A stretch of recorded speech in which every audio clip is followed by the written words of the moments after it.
Hello అండి. ఒక madam అయితే రా మెటీరియల్ ఇలా పావు కేజీ అయితే ఆర్డర్ పెట్టుకున్నారండి. సో, మీరు ఇలా ఆర్డర్ పెట్టుకోవడం వల్ల పర్ పీస్ మీద ₹1 అయితే తగ్గుతుంది. దీనివల్ల మీకు ప్లస్ ఏంటంటే షిప్పింగ్ ఛార్జెస్ తగ్గుతుంది. అండ్ అలాగే మెటీరియల్ కాస్ట్ అనేది తగ్గుతుందనమాట. సో, మీరు కూడా ఇలాగే ఇంట్లో ఉండి బిజినెస్ స్టార్ట్ చేయాలనుకుంటే తప్పకుండా స్టార్ట్ చేయొచ్చండి. ఎలాంటి ఆలోచన లేకుండా.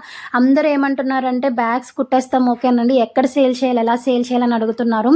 సో, మన చేతిలో మొబైల్ ఉంటుంది కదండీ. ప్రతిరోజు మనం మొబైల్ చూస్తాం. ఒక్కసారి సెర్చ్ చేయండి మొబైల్‌లో ఎలా సేల్ చేయాలంటే చాలా రూట్సే వస్తే దాంట్లో ఏదో ఒకటి పట్టుకోవచ్చు. అండ్ నాకు తెలిసిన కొన్ని మీతో షేర్ చేసేస్తాను.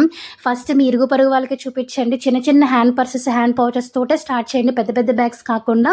సో, మెల్లిమెల్లిగా గ్రోత్ అయితే అవుతారు. అండ్ అవి కాకుండా ఈ మధ్య స్టాల్స్ అని చెప్పి చాలా బాగా వైరల్ అవుతుందండి. ఎక్కడ చూసినా అవే ఉన్నాయి. సో, మీకు ఇంట్రెస్ట్ ఉంటే గనక అలా స్టాల్ లాగా పెట్టుకొని కూడా ట్రై చేయొచ్చు అనమాట. స్టాల్స్ బుక్ చేసుకోవచ్చు. లేదంటే ఎక్కువ క్రౌడ్ ఉన్న ప్లేసెస్‌లో కూడా చాలామంది స్టాల్స్ పెడుతున్నారు. నిజంగా అది నాకు చాలా బాగా నచ్చిందండి.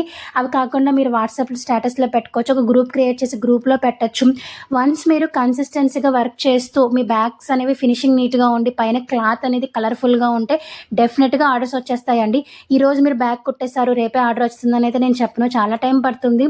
నేను కూడా యూట్యూబ్ స్టార్ట్ చేసి 8 ఇయర్స్ ఆల్మోస్ట్ 8 ఇయర్స్ కంప్లీట్ అయిపోతుంది. బట్ నాకు ఇప్పుడిప్పుడు సక్సెస్ అనేది వస్తుందనమాట. సో, ఫస్ట్ స్టెప్ అయితే ఇప్పటికి వేశాను ఆఫ్టర్ 8 ఇయర్స్. సో, అలాగే కన్సిస్టెన్సీ అనేది మెయింటైన్ చేస్తే తప్పకుండా ఏదో ఒక రోజు గ్రోత్ అయితే అవుతామనమాట. అయితే మీలో చాలామంది నా వీడియోస్ చూసి బ్యాగ్స్ కుట్టి నాకు పంపిస్తూ ఉంటారు కదా. మీ వీడియో చూసే స్టిచ్ చేసాం మేడం చాలా బాగా వచ్చిందని చెప్పి. నాకు భలే హ్యాపీ అనిపిస్తుంది. థ్యాంక్ యూ సో మచ్ అండి.